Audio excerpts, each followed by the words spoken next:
Whose land is it? And I'd like to give you this video by Alan.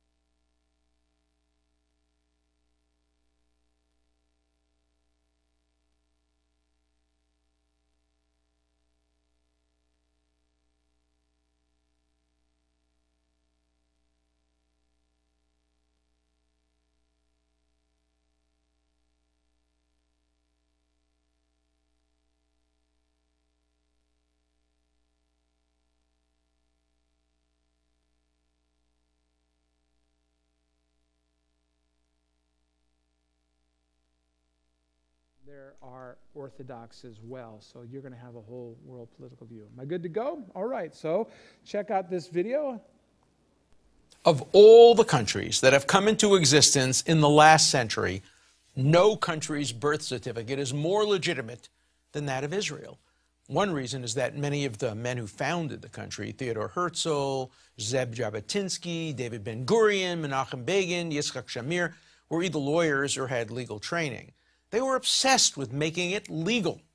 Unlike almost every other country, lawyers, not generals, were the midwives of Israel's birth, or more accurately, rebirth, since it had existed as an independent country twice before in history. Step by legal step, Israel moved legally toward nationhood, from the Balfour Declaration in 1917 to the San Remo Agreement in 1920, to the League of Nations Resolution in 1922, to the Anglo-American Convention on Palestine in 1924, to the partition of land ordained by the United Nations in 1947 into a nation-state for the Jewish people and an Arab state. Yet immediately upon its lawful establishment in 1948 as the nation-state of the Jewish people, Israel was illegally attacked by all the surrounding Arab states, as well as by elements of the local Arab population. In defending its right to exist during that war, Israel lost 1% of its population, including many civilians and Holocaust survivors. It also lost some of the land assigned to it by the United Nations. It captured other land from the aggressors that was originally assigned to the Arab state. The end result of that war against Israel was an armistice line that prevailed until 1967, when Israel was once again attacked by Jordan during Israel's war with Egypt and Syria. Between 1948 and 1967, despite the armistice, Arab terrorists continued to infiltrate Israeli borders and to injure and kill Israeli citizens. That was part of an official policy by the surrounding governments and by leaders of local Palestinian groups. All of it was in violation, obvious violation of international law. Following the establishment of Israel, a transfer of populations occurred. Several 100,000 Arabs who fled from Israel during the War of Independence were not allowed to return. Some had chosen to leave, assured by their Arab leaders that the fledgling country would not last a week. Others were forced to leave. At that time, approximately the same number of Jews were forced to leave Arab countries, another violation of international law, where they had lived for thousands of years. The difference was that Arab countries kept the Arabs who left Israel in refugee camps, where many of them still live more than half a century after leaving Israel. And Israel, on the other hand, fully integrated all the Jewish refugees from Arab countries into Israeli society, where many of their descendants now serve in the highest positions of Israeli life.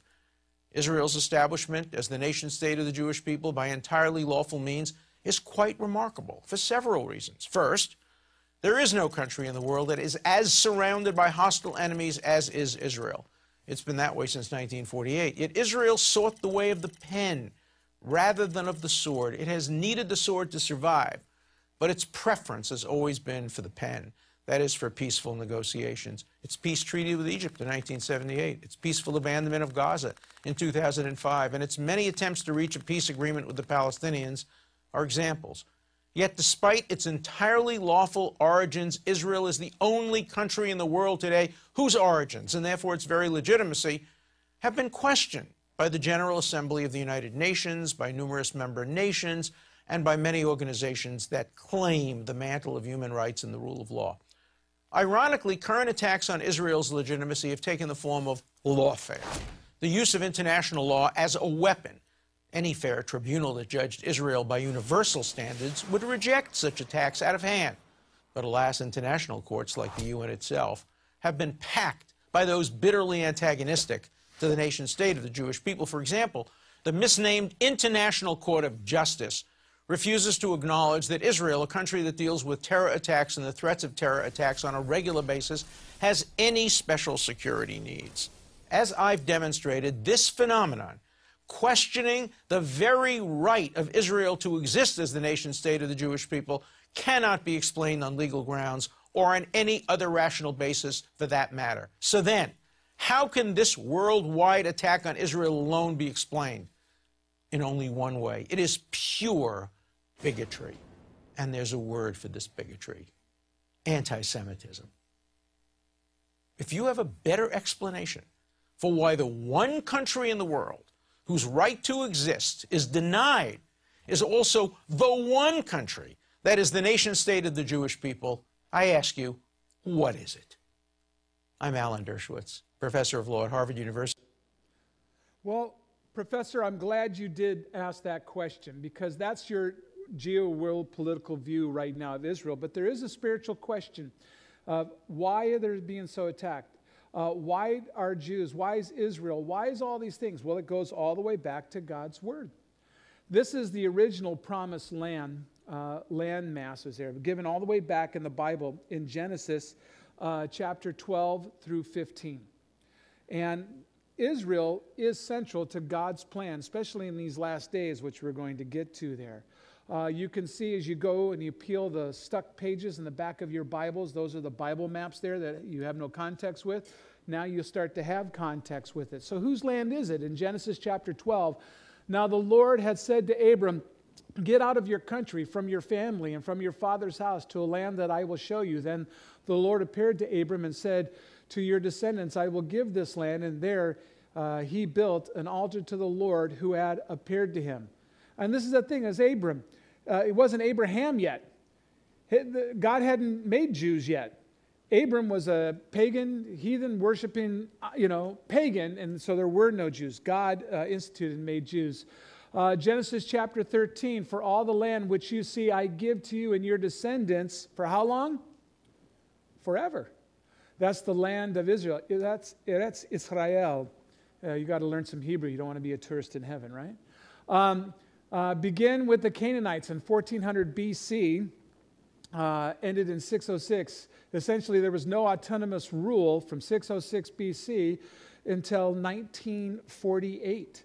May 14th, 1948. Remember, the Romans and the Greeks and the Persians and everyone was being over that. This is the Ottoman Turk Empire from 1553 through 1922 to the end of World War I. Now, I'm going to give you a book. I'm going to send it to you electronically called The Source. We're no longer printing these things, and so if you want that, and if you're part of, whether you're part of this tour or not, if you want that PDF because it's out of print, and I'll send that PDF to you. And it's going to show you a lot of these things with these maps and everything that I'm going through. Mark Twain once said in 1867, well, you can read the quote there yourself, but basically what he was looking at in Jerusalem, especially at that time, says there's nothing really here. I don't know why anyone wants to fight over this country and why this place here. Well, that was Mark Twain, and it's a lot different now as we get into there. This is Chaim Weizmann and Emir Faisal, king of Iraq at the time. Chaim Weizmann is the one who spoke to the president at that time, Harry S. Truman, and saying, we want you to recognize Israel. And they didn't care what you called Israel in 1948. America was the first country to recognize Israel's sovereignty since the pullout, since the British mandate ended. You get all this information, but Israel was reborn on May 14th, 1948. Chaim, and so they were going to call it New Zion, whatever. And Harry S. Truman, our president of the United States, says, as long as you call it Israel, we'll recognize you because that's your biblical name. They said, okay, we'll do that. And so there is a spiritual component and reason why the whole world hates. Why Why is there anti-Semitism? Why is this whole thing about mocking Jews and doing these things and only other people group in the world to go through these things here? So again, this is the spread of the Ottoman Turk Empire. You'll see where it came down to the Palestinian mandate. There's all these mandates. We're going to give you a little bit of a nation right here. And Jews were always, now listen, contrary to popular opinion, there's always been Jews in the land of Israel. There's always been Jews there. They weren't totally obliterated. And when you see with the Babylonian conquest there in the Old Testament, they always left a remnant behind. There's always been a Jewish existence, and there's people there who've always called Israel their home. And so in 1947, a partition was set up to say, okay, wherever Jews are at, that's going to be Israel. And so this is what it looked like in 1947. So the brown area is the Arab, all controlled by the Arabs. Everything else in what color is that? That would look like green to me. What color is it, Kimberly? Tell me what color that is. Aqua? Great, aqua. All right. And so you can see that was up until 1947.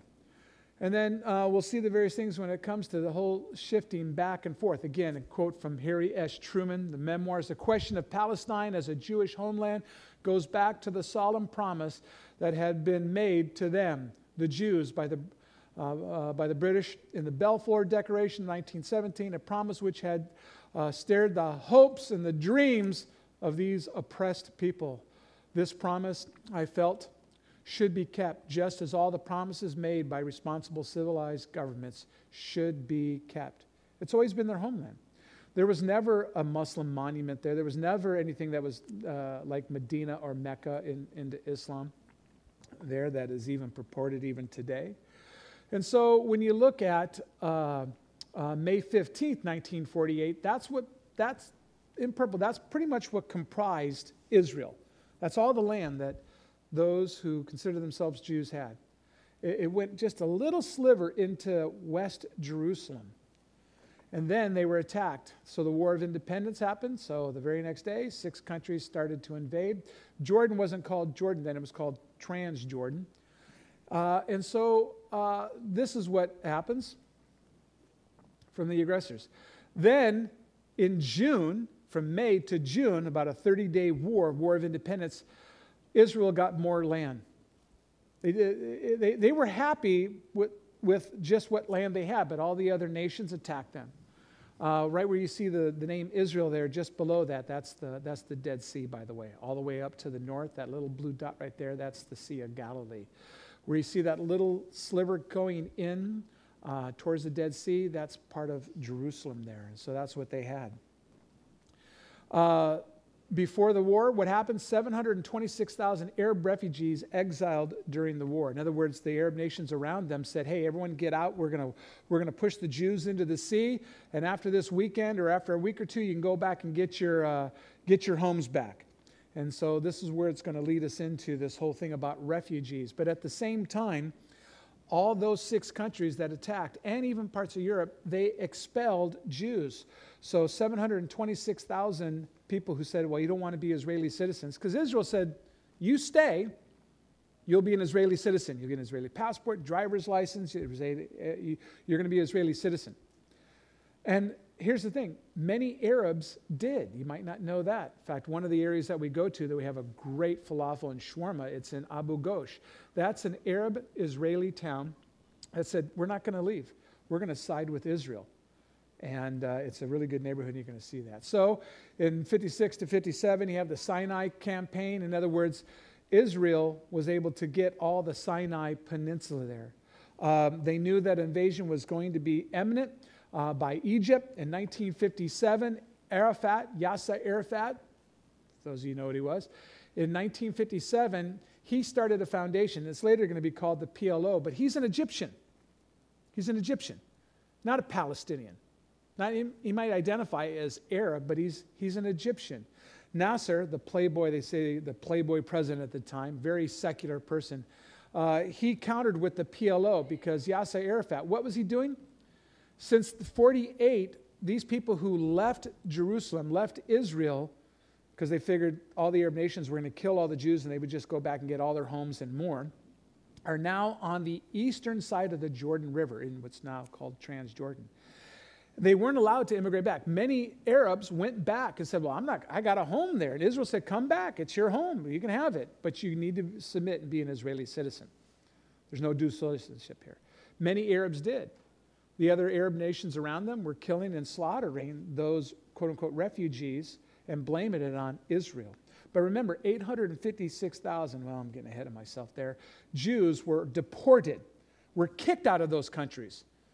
Were kicked out of this, not given any money, anything like that. In 1967, Radio Cairo broadcast, the existence of Israel has continued too long, as you read the slide there. We're going to attack. So Israel knows, this is what's going to be known as the Six-Day War. Israel knows that they need to preempt this strike here. And so what they do is they go and they take out the Israeli Air Force. King Hussein of Jordan, his son, Abdullah actually grandson now is over Jordan. He said, look at the armies of Egypt and all the nations. We're going to get in, and we're going to get in on this, and we're going to drive the Jews out as well. That's May 30th. When did they become a nation, sovereign again? May 14th, 1948. So May 30th, they're saying we've got to attack, we've got to attack, we've got to attack. Iraqi president, Saddam Hussein wasn't always the dictator of Iraq. The Iraqi president said in May 31st, this is 1967, this is our opportunity to wipe out all of Israel. Our goal since 1948, this has been our goal. It's clear to wipe out Israel. Yasser Arafat went to the Transjordan, and he was a low-level thug in Egypt, but when he went to start giving the plight of the Palestinians, in fact, King Hussein slaughtered 100,000, well, they call themselves Palestinians now. That didn't start till the 60s. But he slaughtered 100,000 because they were uprising, because they didn't want to stay on the Transjordan, on the eastern Jordan River side. They were staying in squalor shacks. They were dying of dysentery. Israel was rebuilding towns for them and giving them sanitation. No other nation. So it got to a war of propaganda. So this whole thing with refugee status. So whose land is it? So the War of 67, territories occupied in Israel in 1967. That's all of the Sinai Peninsula going all the way down through Egypt and the Red Sea. We can see here that October 6, 1973 is going to be known as the Three-Day War. I like this. There's a Six-Day War, then the Three-Day War. The next one's only going to be 12 hours. All right. Jim, I think you got to push the slides there for me. So 2,700 Israeli soldiers and 8,500 Arab soldiers died in that 1 month. They captured the Sinai. They caught 10 legions or 10 battalions of Egyptian soldiers. And Egypt, for a couple of months, didn't even want to acknowledge that they were even captured. And it was Israel who were the ones that were actually the ones feeding and clothing them and stuff like that until Israel would do that. Then we see what happened in the 80s. Anwar Sadat, Jimmy Carter, Menachem Begin. We see the Bible prophecy buffs then, man. They were all about, this is going to be the Antichrist. It's going to be signing all kinds of things, and we're going to be doing all kinds of crazy things. No, it was a peace thing. I was in the Marines then, and then shortly after that, the peaceful religion of Islam and had an organization called the Islamic Brotherhood. And they slaughtered Anwar Sadat, the president of Egypt, because he signed a peace treaty with Israel. And so again, we see another peace treaty signed with Jordan in 1994. King Abdullah's dad. In 1994, there was about a dozen or so schoolgirls who were on the border, and we'll go by that when we're up north there by the Sea of Galilee. And they were just touring the border there. And Jordanian soldiers, one, they said he had a mental illness, they always blame it on that, shot across and killed about 8 of these schoolgirls, anywhere from 8 to 12 years old. And the king at that time of Jordan went and spent a couple weeks in Israel. And when you're mourning, you have a mourning for 30 days. For that first week of mourning, you sit on the floor, you don't sit on furniture. The king was so sorry what happened is that he went and he sat with all the families of these murdered school children, and then signed a treaty with Israel and says, we're not going to be at war with you anymore. And they actually opened up borders where people could cross. In 2000 was Camp David. Keep going, Jim. 2000 was Camp David. Israel agreed to give all of the Gaza and 91% of the West Bank to the Palestinians at that time. Sharon visited the Temple Mount. We see that the Second Intifada, that's still going on to this day, a big uprising. These are the things that are going there. Saudi Arabian ambassador, Prince Badr el-Sultan. If Arafat does not accept what is available now, it won't be a tragedy. It will be a crime. Ehud Barak, who was the prime minister at the time, lost his prime ministership because he gave 91% of everything they wanted. The only thing the Arab nations, not just the Palestinians, the only thing the Arab nations needed to do around them was acknowledge Israel's right to existence. Jordan already has. Jordan still does.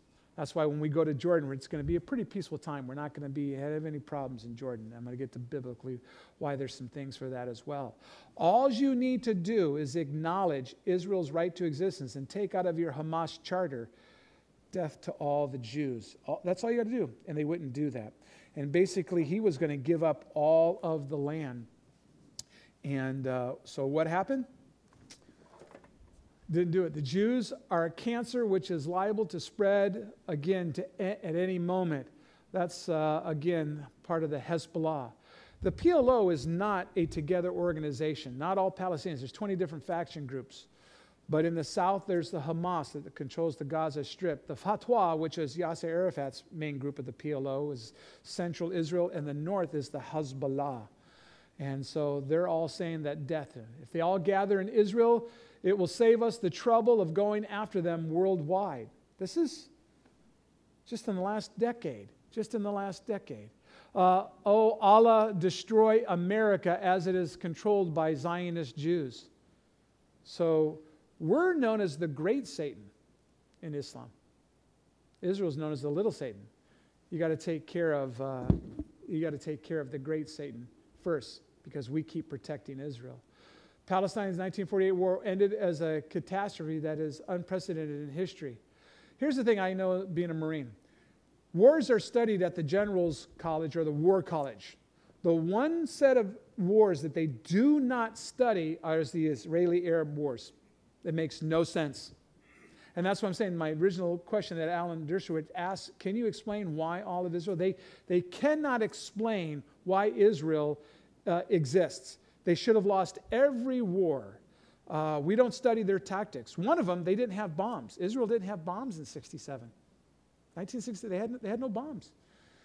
So what did they do? They loaded up a bomber, one bomber that they had, and they loaded it up with pop bottles. Someone just had an idea. Because there was no satellites at the time, so they loaded up. So what happens when you blow over a pop bottle? They dropped pop bottles. Screaming pop bottles sounds like bombs dropping because they just came out of World War II. And so over the enemy's radios, over the Jordanian, the Egyptians, the Lebanese, and Syria's radios, they've got bombs. They took off. They fled. How do you win a war with pop bottles? So again, they do not study the war. They'll even tell you at West Point, Israel is the exception, and I'm telling there's a spiritual reason for all of that. Next, Jim. Describe terrorists, okay? They describe terrorists as resistance acts of the most glorious heroism. So here's some of the things that I can show you. This is me and Kimberly, New York last year. We're going by Ground Zero. We know the World Trade Towers are gone. This is what replaces them. We can see those things right there. That's the hole. Because they're trying to destroy the great Satan. And I got some videos coming up for you here real soon, explaining the whole Palestinian refugee things. There's look at us right there. There. All right. Check this out.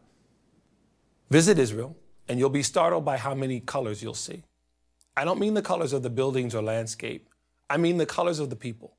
Black, white, olive, brown, and everything in between. Israel is a true United Nations. That's because Israel is a nation of refugees from everywhere. And more than half of them are from, are you ready? Arab countries. Over 850,000 Jews were expelled or fled from the Middle East and North Africa following the Arab country's attack on Israel when it gained its independence in 1948. For over 2,000 years, these Jews had lived in the Arab countries of Morocco, Algeria, Tunisia, Libya, Egypt, Yemen, Syria, Lebanon, and Iraq, and in the Muslim but non-Arab countries such as Turkey and Iran. Today, they form over half of Israel's Jewish population. Many of these Jews from Middle Eastern lands look, well, just like other people from Middle Eastern lands, of darker complexion with dark hair. Other Jews migrated from North Africa. So why is their story so unfamiliar to most people? The most important reason is that they didn't remain refugees for long. But refugees they most certainly were. The vast majority forced to leave their homes, possessions, and businesses behind. In other words, they came to Israel with nothing. Some 650,000 of the Jews forced to flee North Africa and the Middle East became citizens of Israel. The other 200,000 fled to the United States and other Western countries. To give you an idea of how few Jews remain in Arab countries, consider these numbers. There were 150,000 Jews in Iraq in 1948. Today, there are less than 10.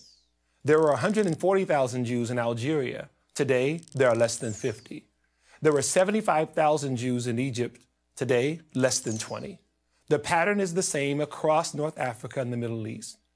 Now contrast these forgotten Jewish refugees with the most celebrated refugees in the world, the Palestinians.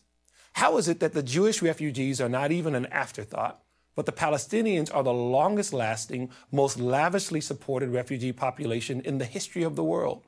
The answer is purely political. After Israel gained its independence in May of 1948, the surrounding Arab nations attacked the new Jewish state. As a result, about 700,000 Arabs living in Israel fled.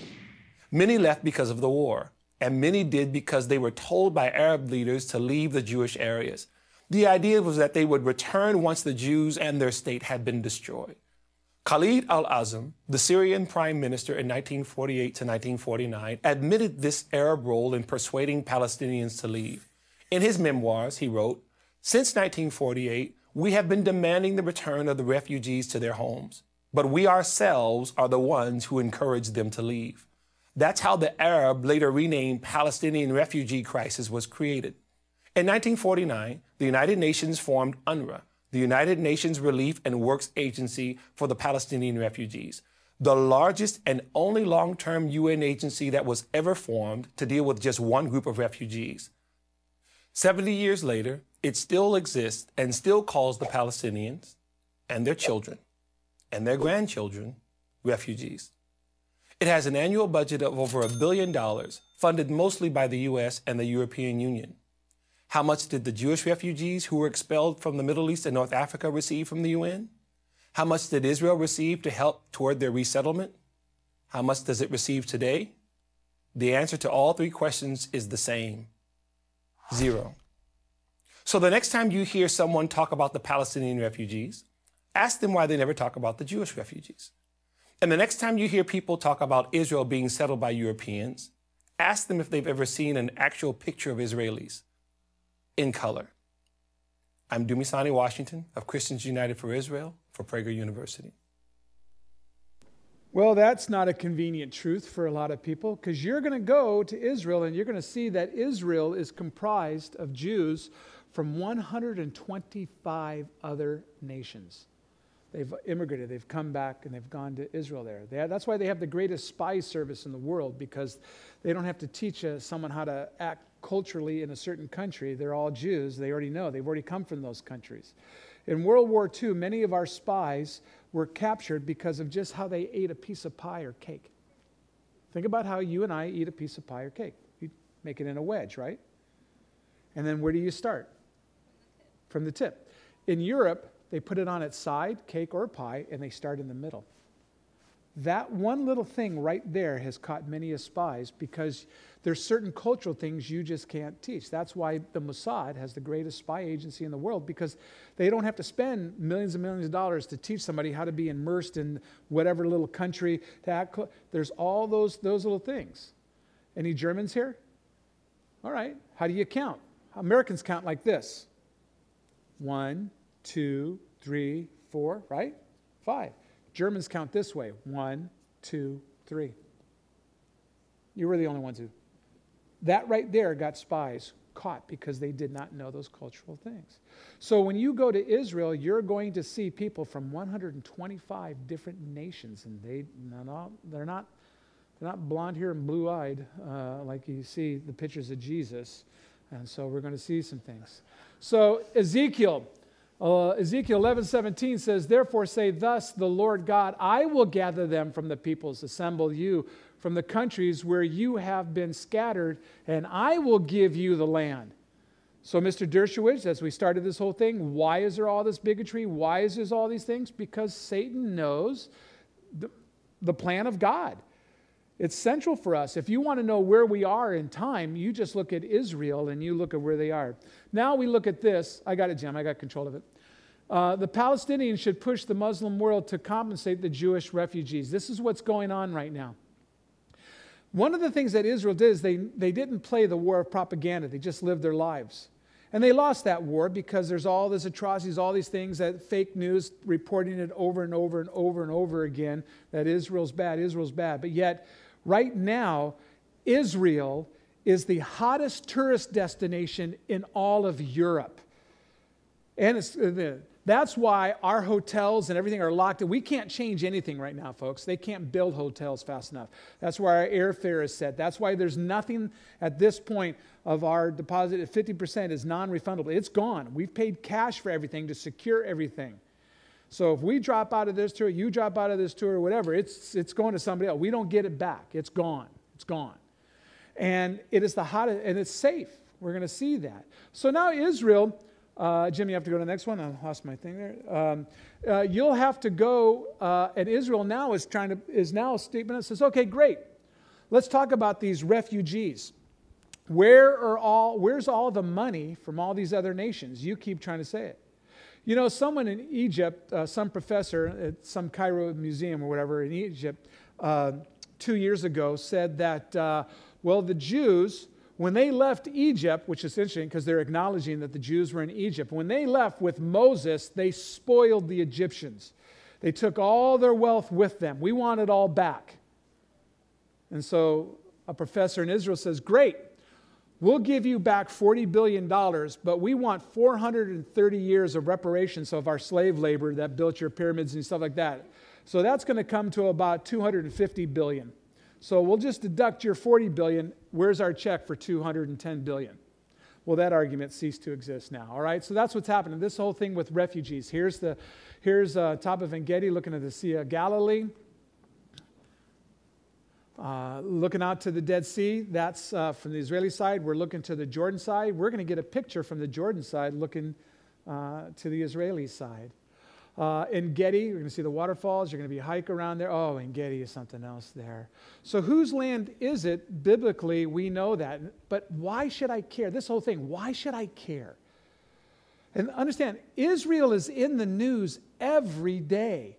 Every day, Israel is in the news, and it's trying to, they're trying to slant you towards Israel there. Well, let's go look at God's word here, revealing the revealer. Daniel chapter 9 gives us the timeline of events. So, Mr. Dershowitz, you're asking, he says it's anti-Semitism, it's bigotry. But that is a symptom of something. That's not the real issue. Someone can stop being a bigot and being an anti-Semite or anything. You can learn to love some people. You can learn that. But Daniel chapter 9 gives us the timeline of events. Revelation is the sequel to the book of Acts. Revelation is the sequel to the book of Acts. And Acts ends with a turning of the gospel from the Jews unto the Gentiles. Unto the Gentiles. Paul states in Acts 28:28 says, "For the heart of this people has grown callous, and their ears are dull of hearing, and their eyes they have closed. Be it known, therefore, unto you that salvation of God is sent unto the Gentiles, and that they will hear it." So Daniel 9, the countdown, Israel was to be taken out of the picture for a temporary amount of time.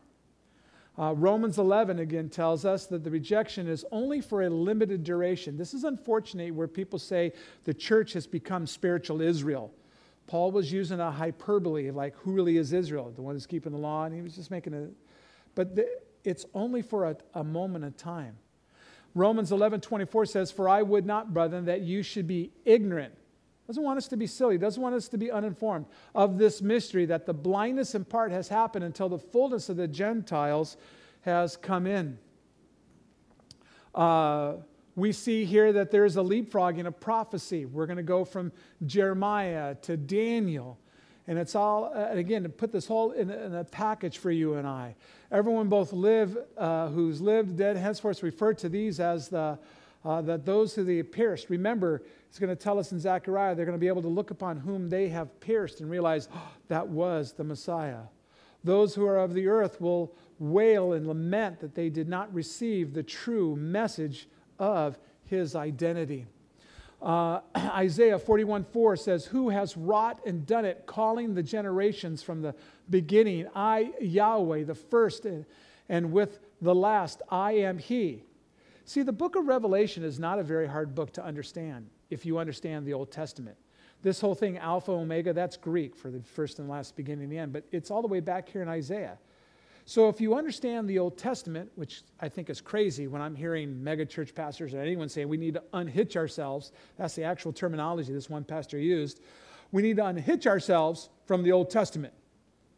How are you going to understand the book of Revelation? It's a very Old Testament term, cloaked in Old Testament terminology. And so here Isaiah 41 shows the same thing. Isaiah 48:12, "Hearken unto me, Jacob and Israel, my called, I am he, I am the first and also the last." Isaiah 44:6, "Thus says Yahweh, the King of Israel, his Redeemer, the Yahweh of hosts, I am the first and I am the last, and besides me there is no God." Here's a recreation.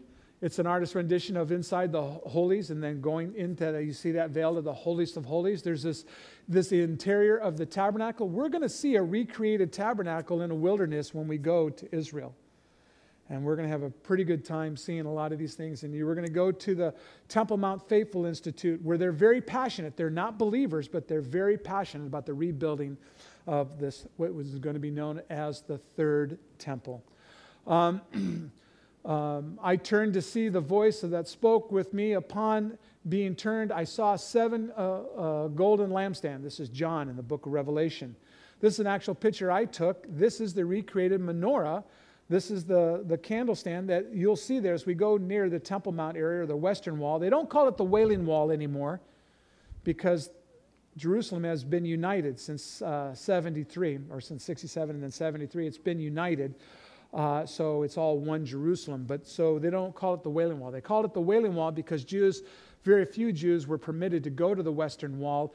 The Western Wall is a partition. It's a retaining wall of the Temple Mount area where the temple no longer exists, and that would be the closest that Jews could get to the Temple Mount area. Well, here you can see the recreated menorah, and we've seen that in Israel, and you'll be able to take that picture as well. And so here's the thing. The church is not spiritual Israel. If you think the church is Israel, then yeah, of course, why wouldn't you think you're going to go through the tribulation? Because there is a tribulation period. The tribulation period, if you're taking notes, is only dealing with the nation of Israel. God is completing his work. It's called the 70th week of Daniel. Daniel chapter 9, again, we're going through some things here as well. He shall confirm a covenant with many for 1 week. The coming prince will make a covenant with Israel for the final unit of 7 years, completing the 70 weeks prophesied for the Jewish people and Jerusalem. Covenant with many. The word may here be specific reference to Israel, but the general reference is to a group. The ancient Hebrew says covenant with the many. With this covenant, Israel will embrace the Antichrist as the political Messiah, if not the literal Messiah. Jesus predicted this in John chapter 5, verse 43. He says, "I have come in my Father's name, and you do not receive me. If another comes in his own name, him you will receive." You will receive. So Daniel chapter 9, look at verse 24, and it talks about these 70 weeks. There's 70 distinct weeks of periods there. Now I'm going to do some math here for you. Sir Robert Amberson put it together. There's a gap when it comes to this prophecy. There's a pause that's happening. That's what's happening right now. And remember that term, until the fullness of the Gentiles is complete? there's this one last unfulfilled week, which turns out to be 7 days, but we know it to be 7 years. There's this pause in prophecy. So comparing Isaiah 9:6 and Luke 1, verses 31 through 33, shows another significant pause or gap in prophecy regarding the coming Messiah. And so we think of this in this view. God has appointed 490 years of special forces on Israel, or a special focus on Israel in his redemptive plan. The years were paused by Israel's rejection of Jesus. Now there is no special focus of Israel in God's redemptive plan. Some would say that, but there is a focus because this is the time of the church. So there's a spiritual blindness that goes on. You know, I unfortunately have friends who are doing everything they can to minister to Jews and try to get them saved. The Bible tells us there's a veil for them. I'm like, we've led more Muslims to the Lord than Jews. And so here, there is this pause that is going on. God's focus will return again to Israel. Right now, it's Jew and Gentile make up the body of Christ. My friends who are pastoring, who are in Israel, they have Jew and Gentile. They have Arab and Israeli, Arab Israeli and Jewish Israeli. Everyone can come to the fellowship. It's not a messianic fellowship. In fact, my friends who, if they can't get a really good fellowship around there, what they do is when Muslims do become Christians, they try to plug them into messianic fellowships because at least they know the Word of God there. They do that. And so these are the things that happen. Henry Ironside, old dead dude, in 1911, and remember, this is 1911, when did Israel rebirth as a nation? When did God bring them back together? May 14th, 1948. This is 1911. All right, for you young ones and you guys who are being home educated, is 1911 before or after 1948? Before, very good, before, all right? I know you think the answer is Jesus, but that does, the answer, all right. Yeah, the answer is Jesus, all right. And so he writes this, that the 70th week will begin when the Jewish people are restored in unbelief to their land. He kept saying that there's going to be a third temple. Israel's going to regather as a nation. They're going to come together again. They're going to do these things. But people says, Israel doesn't exist. You know, a century before, a guy by the name of Brown, don't fault all the Browns, but came up with this bad theology saying, because they want God to sound smart. People said, well, the Bible's obviously wrong because Israel doesn't exist. The church must be Israel. Now that aberrant theology, study of God was wrong because May 14th. Now, and it was a good assumption because no other people group who've ever were a nation and dismantled, they disappeared and were assimilated into other countries. Israel's the only, Jews are the only people who ever did not have a country of their own for 1,800 years, but yet they're still Jews. But where's the Philistines? The Girgashites, Hittites, Amorites, upsites, outosites, downrights, outs, whatever. Where are all the ites? They're gone. They no longer exist, but the Jews still exist. Remember I told you earlier on? Jews from 125 countries. Have you ever met a Lithuanian and Girgashite? An Argentinian Hittite? No, but you met an Argentinian Jew, a Lithuanian Jew, a Russian Jew, a Jewish Jew, an American Jew. They're Jews. They've kept their national identity and their history and their language, everything. And so we have here, in the middle of that week, it shall bring an end to sacrifice and offerings, and the Antichrist will reveal himself. We see this in the book of Revelation. Some would say, that's the church in the book of Revelation. That's the church. Revelation 12, there's this pause that goes on. Or actually Revelation 13. So they look at this, the woman fleeing, that's the church. If that's the church's problem, because she's pregnant. And the Bible clearly tells us that the church, the bride of Christ, is a virgin. Can't be pregnant. So there's something wrong with the church there, if that's the church. No, it's talking about Israel. And we see that.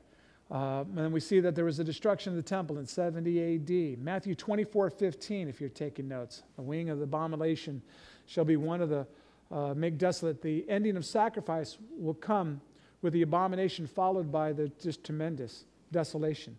So therefore, Harry Ironside says, and many other biblical, literate, know their Bible, said that then Israel will be regathered together as a nation and there will be a temple. Well, here's from the Temple Mount. The only thing that you can see there is the Dome of the Rock. That's not a mosque, by the way. That is a shrine over a rock that they call, where it's believed that Muhammad in one night came there on a winged Pegasus, touched his foot on the rock. That winged Pegasus took him up to whatever he considered heaven. He was given the Quran, which, by the way, took him 30 years to write. And he comes down, and then he goes back to Medina and Mecca. So there's an outcropping of a rock saying that's a special rock there. To the south of it is a mosque called the Al-Aqsa Mosque, but this is all on top of the Temple Mount area. There's no temple there, is it? Could it be? This is a picture. That's not really happening there, but could there be a temple next to it? We know that they've already quarried the stones. We already know that they're ready to go. We already go to the Temple Mount Faithful Society there, and they said it'll take us less than 3 months to reconstruct the temple, because we don't need the outer court of the Gentiles, by the way, where you and I Gentiles can go. So they said we don't need that. We just need the holies, and if it really comes down to it, we just need the holiest of holies. So we just need a small section to rebuild this temple. So again, the Antichrist, so there will be a temple. And we think, well, I'm sure there will. But think about this. Before 1948, Israel didn't exist as a nation. So you would think, okay, well, God, we need them to make sound smart there. They were destroyed in 70 A.D. In 70 AD. This is the idea that the coming prince breaks this covenant in the middle of it. If you think you're spiritual Israel, of course you think you're going to go through the tribulation. But I have friends who they think they're mid-tribbers, that God's going to rapture the church out. But the whole purpose of the tribulation period is to bring Israel back to repentance and to acknowledge God. He's going to complete this work. He's going to finish this time. So the rapture of the church for you and I wouldn't suggest this, but if your future husband is beating you up, you probably shouldn't marry him. This whole thing that he's going to beat up the church and then marry the church and then come back with the church, I wouldn't do that. Unfortunately, there are women who marry guys who they get beat up. Here's stones that we're going to see that were from the destruction of 70 AD. They're still there by the Temple Mount area there. This is one of my pictures right there. So we see until the consummation, which is determined, is poured out on the desolate, the breaking of the covenant, the abomination of desolation, has promised this again. This is all going to come together. Before the 70th week of Daniel is completed, each of these things described in Daniel chapter 9, verse 24, will be accomplished, and everlasting righteousness will reign. The 70 weeks of Daniel. Understood again, but let me give you some math here.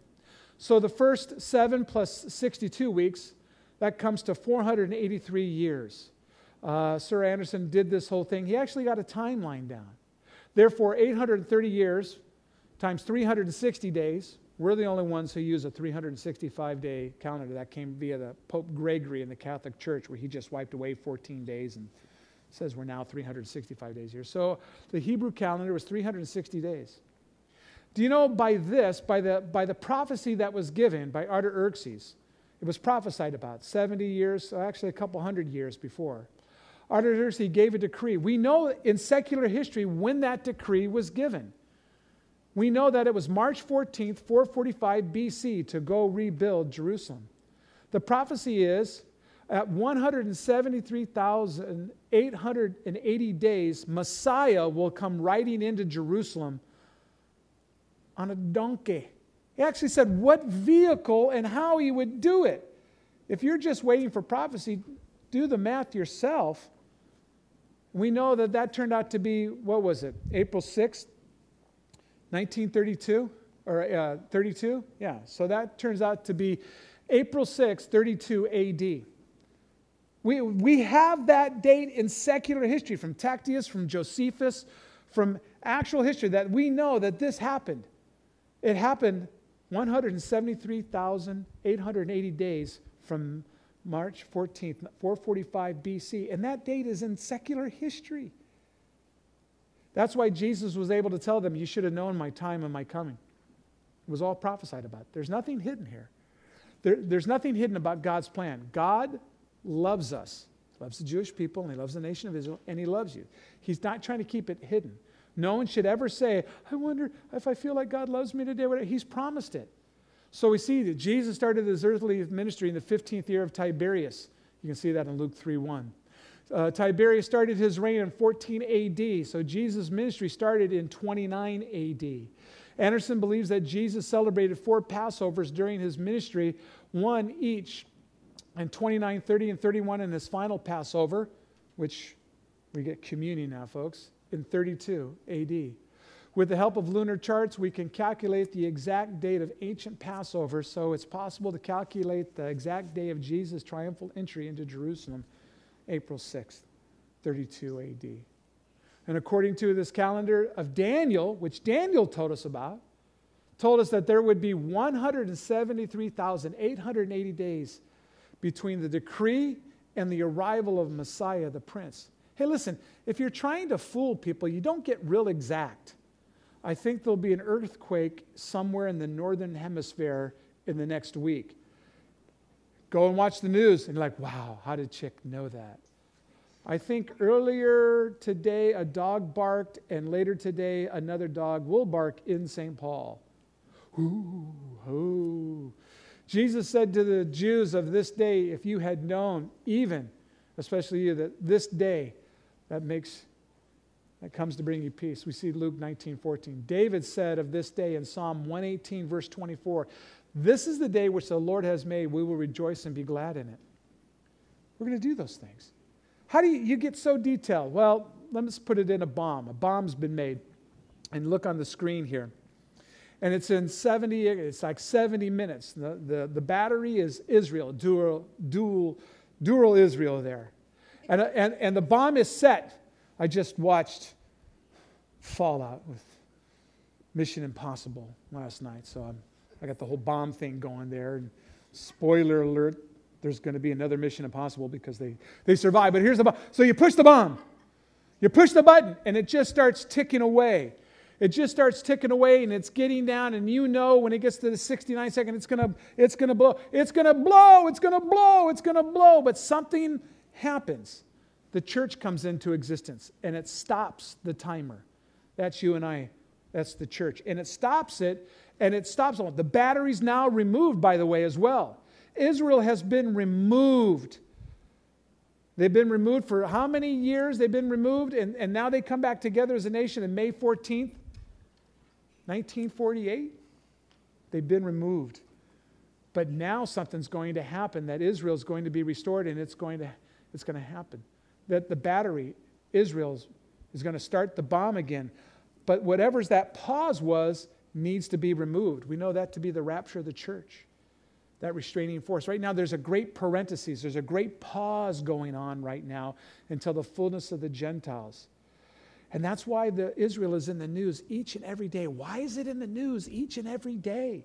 Something happening. Man, if they reported what happened in St. Paul each and every day, why would anyone move here? I mean, I hear sirens every day. What's going on? But we know once the church is removed that the covenant, Israel will be restored, it powers it back up, and there's going to be this covenant made. And the bomb is ticking away, but it's only going to tick away for 7 years. And in the middle of that, the covenant's going to be broken. In that middle of that 3.5 years. So don't get fooled in thinking that there's no problems in the first 3.5 years. The whole 7-year period is going to be pretty traumatic. It's just the last 3.5. This is where some of my friends who believe they're spiritual Israel or mid-trib, they think at this point the church is going to be raptured out. No, things just get even worse. But in the middle, when the Antichrist reveals himself, those who denied him like, uh-oh, we've been fooled here. Jesus really was the Messiah. So I love technology. I love paying things with credit cards because I get rewards, and I love the technology, and I pay my bills off at the end of the month. I like that we have a pay online. We have a new app, a Give app. We're still using PayPal. I don't like it, but we're using it. We have all this technology. We've got Bible radio. We've got YouTube Live that we're doing right now. We got Facebook. We got all that, but there's 1 billion people on it, so they need to get the gospel as well. I love all this technology. I love that it takes me 15 minutes a month. I just did it last night. I spent 15 minutes. I paid all my bills in 15 minutes. It's done. I love all this stuff. Everything's working towards the Antichrist network. I love it. I'm just not going to be here for the final installment. No one's going to be confused. If you take the mark, you know exactly what you're doing. But so this covenant in the middle of that three, so the church is gone during this tribulation period. I know some of my friends, they believe they're post-trib after the whole tribulation's done. I don't know about their evangelism, but I have friends who are either mid or post, and they get saved. They actually pray for death, that they wouldn't have to be alive to go on. They're not real excited. Just like I was teaching today in Galatians. Your evangelism is like, hey, get circumcised? I mean, that's got to be a tough sell. People are like, oh, okay, well, I really want to prove my worth to God. Well, now you've done something. Become a Christian and hope you escape the tribulation and something will happen. Pray for cancer. You see, the church is removed.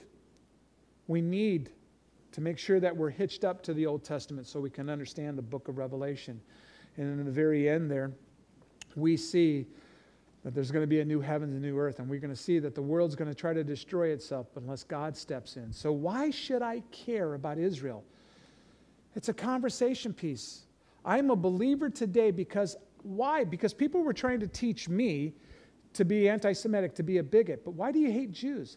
I'm a believer today because of if just one Jew is alive. Why are the Jewish people the most persecuted people group in all of the world's history? There's only 13 million Jews in existence in the globe today. China has the same amount of history, 6,000 years of history. And there's over 1 billion? Because Jews have been persecuted and have been destroyed and murdered. Because God knows, Satan knows the plan. You sure about that, chick? Yeah. Let me dovetail into abortion. We're missing 64 million Americans. There's a problem in the labor force. We don't have enough people to fulfill the jobs. There's 7 million unfulfilled jobs right now that are listed that they can't get people. And it's not about technology, immigration, whatever. There's actually 64 million people missing in the United States. Where are they? They've been aborted. And why is it still going on? Why do they make it political? I think murder is murder. I don't think nothing political about it. And why is it those who actually, and unfortunately I have the history of participating in abortion and helping girls get abortions. Why are those who've actually participated in abortion won't stand up and be spoken for those sisters who actually did get abortions and stuff? Why aren't we changing things? Why is the most innocent thing happen? Why is it a child? Why is Satan so hot and heavy for killing children?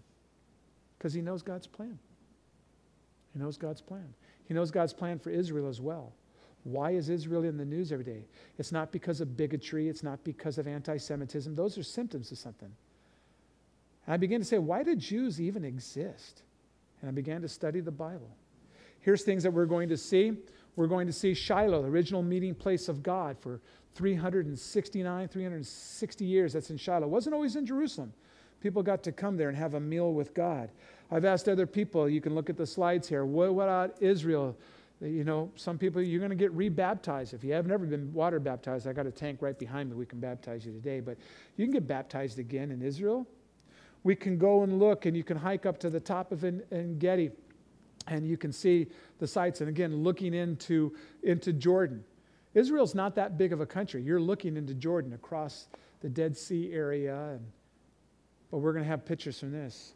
You have Cassie and others who said, I loved worshiping. They're in Shiloh, the original meeting place of God where worship was happening for all of Israel in their promised land.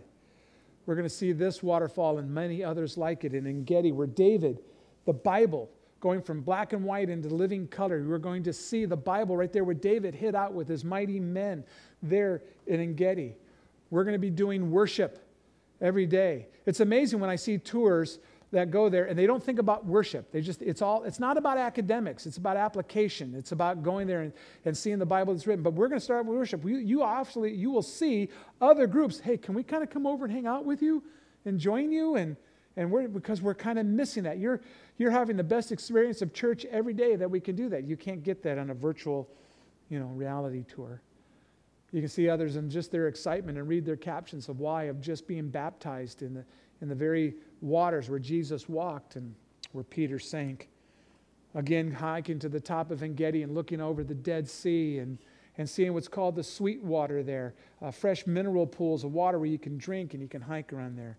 You can go, if you hike up to the top, you can also get a picture taken with you and others. We can overlook Mitzpah Rimon as we come up through the south and looking down in this. They call it the footprint of God. It's a weird footprint because he's only got a big toe and two small toes, but it's a crater called Makesh there. We'll go to the Israeli Museum and we'll see this ossuary box that of Caiaphas, the high priest. We're going to see actual things. We're going to be able to tour. And go, listen, we can take a bus and go to the Damascus Road where Paul got saved and get on, or we can take dune buggies or tom cars or maybe horseback. And now that motocross is legal in Israel, maybe motocross. Maybe we do bring a bike over there and everyone's parts there. I want to do it, man. So it's legal over there. We're actually going to look at bringing over a bike. I want to do that, Jonathan. We want to bring in all of the parts and stuff like that. Jonathan's the wrench. He can put it together. But we can have a motocross there and we can, and we can give it away as a gift, as an evangelism. We're going to be doing it. We're going to be doing it. We can go, and this is Petra. Now, why didn't I mention a whole lot about Petra? Here's the thing. That is the biblical land of Edom. If you read your Bible, Edom has always been a safe haven for Israel. In fact, with the destruction of the temple in 70 AD, thousands, tens of thousands of Jews fled to Petra and lived in Petra. And the Romans never went after them. They never crossed the Jordan River, never went after them. But yet they spent close to 2 years hunting down Jews, 11 months just putting a siege around the 998 Jews who were at the top of Masada fortress. They spent a year to crush them, to kill them. And we'll go to Masada. But what about the tens of thousands of Jews who believed the scripture and fled to Petra? They never went after them. Edom, the biblical land of Edom, which is Jordan, modern-day Jordan, has always been a safe haven. In actuality, in the very end, when you read through the Old Testament and you read Revelation and you read Isaiah, Lebanon, which is the puppet government of Syria, Lebanon, Syria, Jordan, and Egypt will not be the attacking countries in the end times. They're not. They're just saber rattling. It's on the news. People say, you feel safe going to Jordan? I already know biblically, because I know my Bible, nothing bad's going to happen to me in Edom. Edom, the land of Esau, by the way, Jacob and Esau, it's always been a safe haven throughout history for the nation of Israel. And they have a treaty since 1994. There's not going to be a problem. We're going to be very safe in. It's just a very oppressive country because predominantly Muslim. But we have some ministries that we support there. We're going to have a good time. We don't have to worry about it. We've gone to Egypt. We've gone there. I'm trying to go to Lebanon. Listen, if something happens in Lebanon, we're going to be able to add to the tour Tyre and Sidon, which is just a few miles up the coast, because I'm going to take you to the most northern part. Seth and I are going to take you to the most northern part of Israel, Nahariya, but just a few miles. If you're taking notes, do Ezekiel study on Ezekiel chapter 26. Ezekiel chapter 26. You can read that, and then you can go to the Encyclopedia Britannica, either hard copy or real, and you can see the destruction of Tyre and Sidon, and they read exactly the same. But yet it was prophesied about 200 years before Alexander the Great ever came there.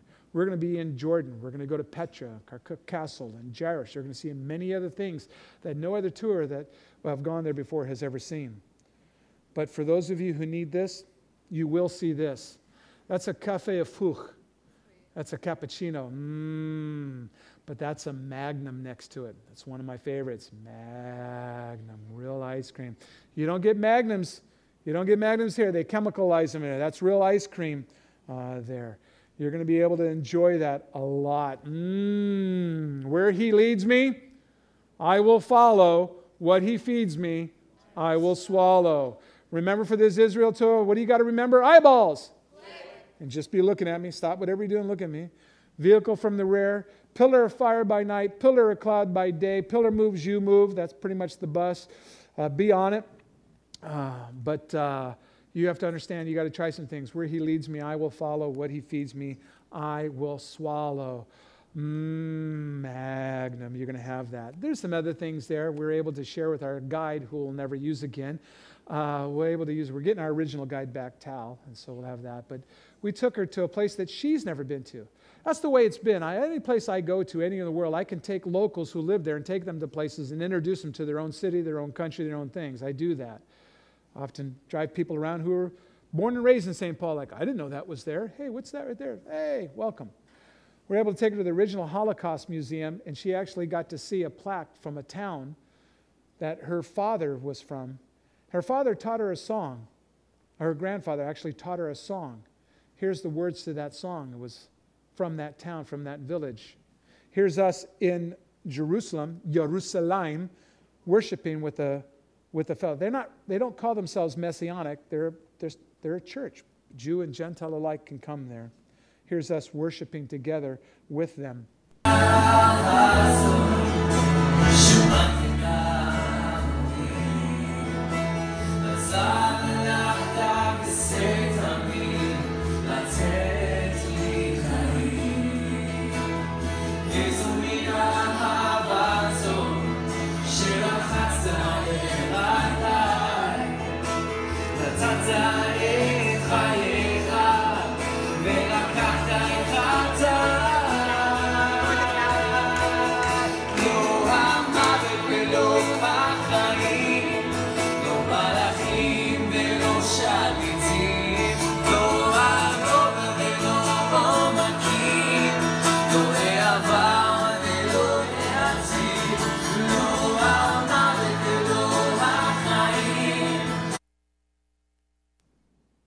You know the tune. You know the tune. But the words are in Hebrew. We get to fellowship with these folks. That's what we get to do, everybody. We get to fellowship with these believers, and we get to continue on the ministry, Jew and Gentile alike. So here's the thing about the Palestinians. I didn't show the videos. Maybe in the next Israel meeting I'll show you. But you were on that one, weren't you? Or forget. We drove around the Palestinian-controlled area. We went through Nablus, which is biblical Shechem. We went through Jenin. We went stuff, and we had our video camera, and we kept asking. You were on that one, right? Hey, where's the refugee camps? We're looking for the refugees. Where are the refugees? They're like, what? It says, yeah, this is the refugee town of Jenin, or the refugee town of Nablus, or all these things. Where's Tent City? I mean, we have people living on the streets in their tent cities. They living in the riverbeds. We're looking for. We want a video and take pictures of it, and everyone just smiles. I said, was it over here? Did they tear down the tent city or the refugees and build the car dealership? Because that's Mercedes, right? I mean, did they build? And we saw there are no tent cities. Israel, the nation of Israel, has built all these quote-unquote refugee cities. They're homes. No one lives in tents anymore, but they still call them refugees and refugee cities. Folks, they have indoor plumbing, which I think is the greatest invention ever, is indoor plumbing, all right? But so these are the things. So you're going to have a whole new world view of things, and you're going to be able to go there. And you're actually going to meet Palestinians who, well, they don't really consider themselves Palestinians. They call themselves believers. You're going to meet those who have bought into that lie. And then when we go over there and we minister and we bring humanitarian aid and other things, especially when we're doing outreach with our brothers and sisters in Tel Aviv or Haifa, there's unemployment, there's socialism doesn't work in any country, and that's a socialist country, by the way. So when we go to Israel and we do outreach, you'll find Jew and Gentile alike, and people from all over the world, when they begin to read. My Jewish counterparts there said, you can bring in humanitarian aid. You can go to Ashdod and Ashkelon. You can go and minister to all the Palestinians, and we can get into the Gaza Strip. Bring them supplies, because we want you to tell them about your Messiah, Jesus, who they call Yeshu, which is a curse word. May his name be blotted out and not remembered. That's how they refer to Jesus, as Yeshu. He says, go ahead and tell them and make them Christians like you and evangelicals. And we go, why? Because then they'll acknowledge and recognize Israel. That's one of the first things that happens to somebody who comes from Muslim background, believers, is that when they become a believer and they read the Bible, they realize they've been lied to. And they recognize Israel, and they recognize God's timeline, these things. You're going to have that experience as well, and you get to ask all these people, Jew and Gentile alike, Arab Israeli, Christian Israeli, Jewish Israeli, and they all go to church and what they go through. So there's my presentation, folks. There we go, and I'll leave you with this. I'll leave you with worship from what we're going to experience. And they have a prayer tower there. This is the King of Kings Fellowship there in Jerusalem. But God bless you, and we'll see you next month, noon, USA Central Time, and we'll do YouTube Live for those of you we couldn't get on Skype and all the other things we're doing, but we're going to go to YouTube Live. Here we go.